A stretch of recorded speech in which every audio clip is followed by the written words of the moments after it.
konflik yang baru-baru ini terjadi di Israel, banyak pertanyaan dan keraguan muncul di benak orang-orang yang mempertanyakan identitas orang Palestina dan akar mereka menurut Alkitab. Video kali ini akan membahas asal-usul orang Palestina dengan mempertimbangkan tidak hanya referensi dari Alkitab, tetapi juga sejarah, genetika, dan linguistik. Banyak yang bertanya-tanya, siapakah sebenarnya orang Palestina itu? Apakah mereka benar-benar keturunan dari Ismail? Di dalam kitab Kejadian kita membaca bahwa Tuhan berkata kepada Hagar, "Aku akan membuat sangat banyak keturunanmu, sehingga tidak dapat dihitung karena banyaknya." Selanjutnya Tuhan berkata, "Engkau mengandung dan akan melahirkan seorang anak laki-laki dan akan menamainya Ismail, sebab Tuhan telah mendengar tentang penindasan atasmu itu. Seorang laki-laki yang lakunya seperti keledai liar, demikianlah nanti anak itu. Tangannya akan melawan tiap-tiap orang, dan tangan tiap-tiap orang akan melawan dia. Dan di tempat kediamannya, ia akan menentang semua saudaranya." Kejadian 16 ayat 10 hingga 12.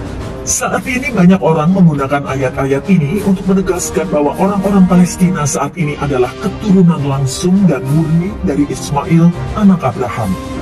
Hal ini sering disebut sebagai salah satu alasan konflik yang sedang berlangsung di wilayah Gaza, Israel. Namun penting untuk mempertanyakan, apakah klaim ini mencerminkan kenyataan? Asal-usul etnis orang Palestina itu jauh lebih beragam daripada yang dibayangkan kebanyakan orang. Faktanya, penduduk Palestina mempunyai keturunan campuran yang kaya. Selain asal-usul Arab dan agama Islam yang dominan, banyak warga Palestina yang memiliki warisan genetik Yahudi yang signifikan dari orang-orang Yahudi kuno yang masuk Islam pada abad ke-6 dan abad ke-7. Asal-usul etnis orang Palestina sebagai kelompok nasional yang tinggal di wilayah selatan telah menjadi subjek penelitian komprehensif yang membahas aspek linguistik dan genetik. Terlebih lagi, ideologi nasionalis telah memunculkan banyak mitos mengenai populasi ini. Penting untuk dipahami bahwa meskipun mayoritas penduduknya adalah orang Arab dan Muslim, penduduk Palestina tidaklah homogen. Penduduk Palestina mencakup keragaman yang signifikan dalam hal praktik keagamaan, bahasa, budaya, dan bahkan kelompok etnis.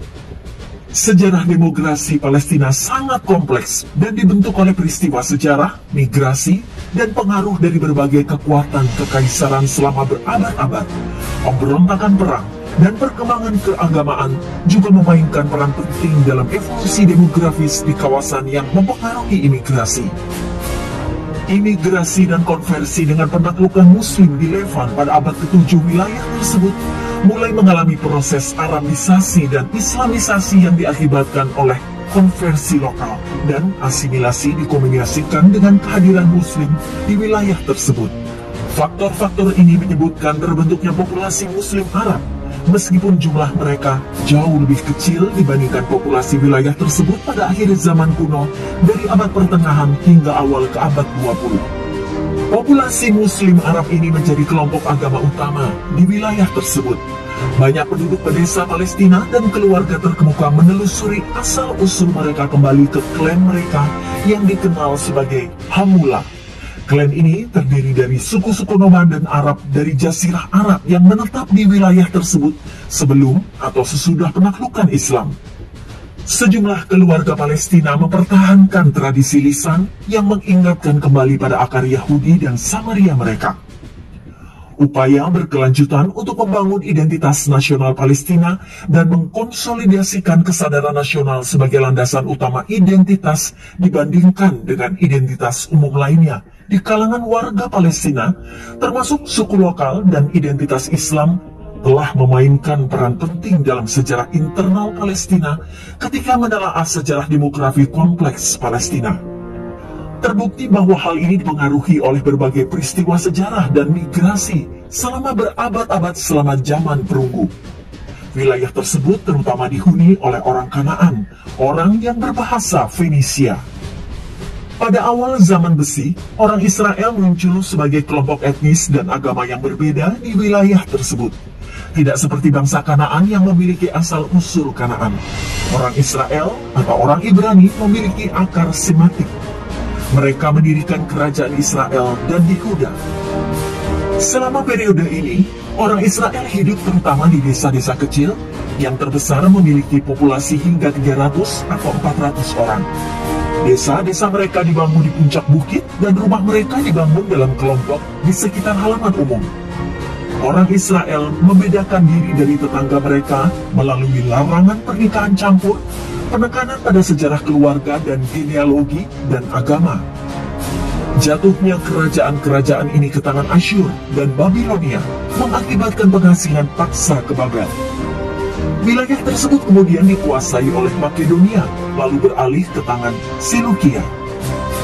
Selama antiquitas klasik, orang Yahudi akhirnya menjadi mayoritas penduduk di Palestina dan bahkan menikmati periode singkat kemerdekaan di bawah dinasti Hasmonean, namun wilayah ini kemudian disatukan dalam kekuasaan Romawi. Perang Yahudi-Romawi, khususnya pemberontakan Bar Kokhba, menyebabkan kematian dari banyak orang Yahudi. Sebagian dari mereka mengungsi dan sebagian besar diperbudak. Akibatnya, populasi Yahudi di Yudea menurun secara signifikan pada abad-abad berikutnya. Wilayah ini mengalami gejolak politik dan ekonomi akibat konversi ke agama Kristen yang baru muncul dan penganiayaan agama terhadap minoritas.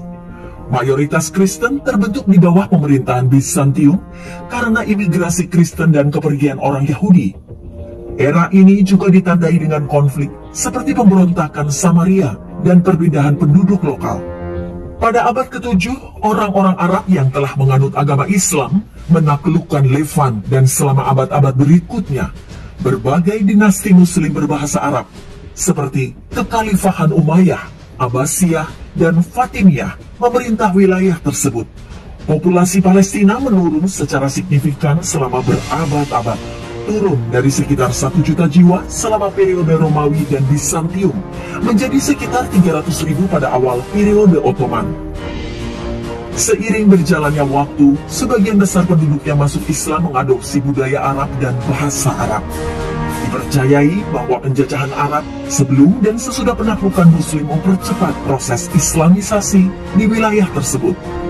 Perlu dicatat bahwa sebagian besar penduduk di wilayah pesisir Palestina adalah keturunan orang Samaria yang masuk Islam.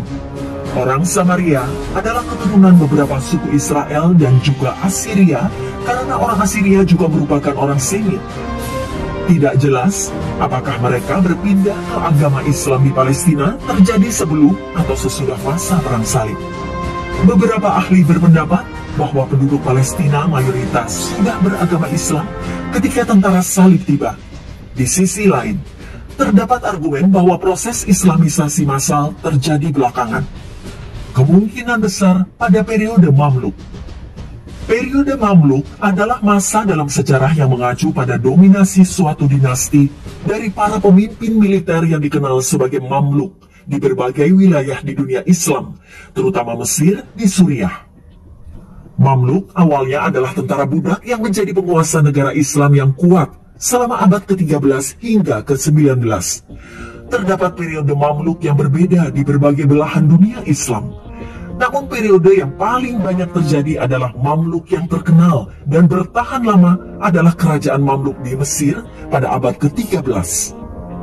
Kaum Mamluk mendirikan pemerintahan sendiri di Mesir yang kemudian dikenal dengan nama Kesultanan Mamluk. Pemimpin Mamluk yang paling terkenal adalah Saladin yang merebut kembali Yerusalem dari tentara salib pada tahun 1187 dan mendirikan dinasti yang bertahan selama berabad-abad. Pemerintahan Mamluk di Mesir berakhir pada tahun 1517 ketika Kesultanan Utsmaniyah yang dipimpin oleh Sultan Selim menaklukkan Mesir. Mamluk diserap ke dalam sistem Utsmaniyah, namun tetap mempertahankan otonomi lokal. Pada abad ke-17, populasi Palestina menurun dan tetap berada di antara 150.000 dan 250.000 orang selama beberapa abad di bawah pemerintahan Ottoman. Komposisi demografi Palestina telah dibentuk oleh beberapa gelombang migrasi, termasuk orang Mesir. Migrasi pada masa pemerintahan Muhammad Ali dan Ibrahim Pasha, serta imigrasi penduduk Aljazair setelah pemberontakan Abu Khalid pada abad ke-18. Kemudian pada abad ke-18 hingga ke-19 terjadi migrasi banyak kelompok muslim dari Bosnia, Balkan, dan Kaukasus yang dibawa oleh orang Turki dan dari Sudan, Mesir, Suriah, dan Lebanon oleh Inggris pada abad ke-20. Hingga Israel didirikan kembali sebagai sebuah negara pada tahun 1948, Palestina adalah istilah untuk wilayah antara Laut Mediterania dan Sungai Yordan. Kata Palestina diterapkan pada siapapun yang tinggal di daerah itu. Sebagai salah satu tempat yang paling lama dihuni di dunia, wilayah ini telah berkali-kali berganti kepemilikan politik dan menjadi pusat migrasi bagi banyak budaya berbeda. Istilah Palestina baru mempunyai arti populer saat ini pada pertengahan abad ke-20. Yang umum digunakan saat ini, istilah Palestina terutama diterapkan pada penduduk non-Yahudi dan berbahasa Arab di wilayah tersebut. Namun, penggunaan ini sangat kontroversial, karena dalam sebagian besar sejarah manusia, orang Palestina hanyalah orang yang lahir atau tinggal di tanah tersebut. Ketika digunakan hanya untuk merujuk pada non-Yahudi, hal ini menyiratkan klaim historis atas wilayah tersebut sebagai bentuk perlawanan terhadap Israel. Pada kenyataannya, konsep Palestina sebagai negara bangsa yang menentang Israel atau sebagai kelompok ras yang mendahului kehadiran penduduk Yahudi adalah salah secara historis. Studi genetik baru-baru ini menegaskan bahwa nenek moyang penduduk Yahudi dan Arab di Palestina sangat mirip. Para ahli genetika telah menyimpulkan bahwa orang-orang yang tinggal di wilayah ini mempunyai nenek moyang yang sama melalui kelompok masyarakat yang terus-menerus tinggal di wilayah Palestina. Hal ini secara langsung bertentangan dengan klaim bahwa penduduk tertentu, khususnya penduduk Yahudi di Israel, tidak memiliki klaim leluhur atas tanah tersebut. Pada saat yang sama, tidak ada bukti yang menunjukkan bahwa orang-orang Palestina modern adalah keturunan langsung dari orang Kanaan atau orang Filistin dalam Perjanjian Lama. Banyak orang Arab yang merupakan keturunan Ismail, namun karena tanah Kanaan dijanjikan kepada anak-anak Yakub, orang-orang Arab tidak mempunyai klaim Alkitabiah atas tanah Palestina. Terlepas dari definisi dan garis keturunan yang tepat, orang-orang Palestina, seperti umat manusia, pada dasarnya adalah keturunan dari ibu dan ayah yang sama. Kejadian 3 ayat 20. Manusia sering melupakan hal ini ketika membangun garis budaya, geografis, dan politik. Banyak dari kekhawatiran mengenai siapa yang boleh atau tidak boleh disebut orang Palestina, atau apakah penting dari mana kelompok tersebut berasal, didasarkan pada perpecahan yang melupakan warisan bersama. Yang beragama belum tentu punya Roh Kudus, tetapi orang yang punya Roh Kudus pasti percaya Yesus sebagai Tuhan dan Juru Selamat. Haleluya. Jadi saudara, orang yang punya agama belum tentu dia punya Roh Kudus, tapi orang yang punya Roh Kudus pasti dia percaya bahwa Yesus itu sebagai Tuhan dan Juru Selamat. Nih, satu lagi. Haleluya. Sini. Kencang. Orang yang beragama belum tentu memiliki Roh Kudus, tetapi orang yang memiliki Roh Kudus pasti percaya Yesus sebagai Tuhan dan Juru Selamat. Haleluya, berikan sorak-sorai buat Tuhan Yesus ya. Saudara Bapak Ibu sekalian, ya agama ya di seluruh dunia, seluruh bumi, saya cek ya, saya pelajari ya, bukan ratusan, ribuan saudara. Ribuan, bahkan banyak hal yang nggak saya tahu, mungkin bisa jutaan saudara. Iya, saudara, jadi orang yang beragama itu belum tentu punya Roh Kudus. Tapi orang yang memiliki Roh Kudus pasti dia percaya bahwa Yesus adalah Tuhan dan Juru Selamat. Berikan sorak-sorai buat Tuhan Yesus. Haleluya. Haleluya. Jadi untuk seseorang bisa percaya Tuhan Yesus, itu saudara tidak cukup hanya dia punya agama. Kalaupun dia beragama dengan tekun sekali, tapi kalau dia tidak punya Roh Kudus, tidak memiliki Roh Kudus, dia nggak mungkin bisa percaya bahwa Yesus itu Tuhan dan satu-satunya Juru Selamat. Puji Tuhan, kita sampai di kolong jembatan. Anak-anak sudah nunggu di sini. Makanan masih kita tinggalkan di mobil. Wah, puji Tuhan, bisa sampai kita saudara. Hujan lebat. Nah, sampai masker pun ketinggalan. Iya. Hujan lebat sekali. Oke, kita mulai. Pesta anak domba Allah, kita mulai. Biar cepat, kita mulai. Karena mereka pun sepertinya udah lapar juga ya. Udah lapar ya? Ada lapar?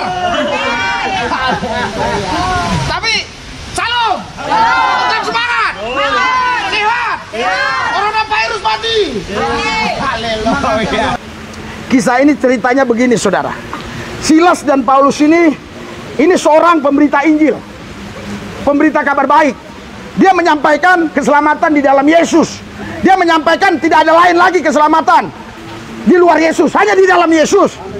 Tetapi karena pemberitaan Injil inilah Paulus dan Silas justru diadukan, saudara, kepada pemerintah yang berlaku pada zaman itu, pemerintah yang berkuasa. Akhirnya, saudara, Paulus dan Silas ditangkap, dijebloskan penjara seperti seorang penjahat. Kakinya diborgol, tangannya diborgol, saudara. Tapi kalau kita tadi dengar baik-baik firman Tuhan yang saya bacakan, waktu mereka di dalam penjara, mereka bukan menangis, mereka bukan mengeluh, tapi mereka menyembah, memuji Tuhan. Haleluya, haleluya. Apa yang terjadi setelah mereka memuji Tuhan? Terjadi gempa. Kasih nasi aja, intinya tuh bagi video. Bapak makan dulu. Ya, oke, makan.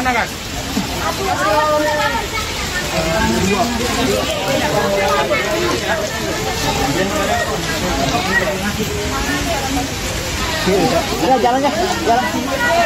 Ya, Pak putus. Sambil ngopi, habis kopi kasih makan. Jadi yang jual kopi ini memang orang sini juga.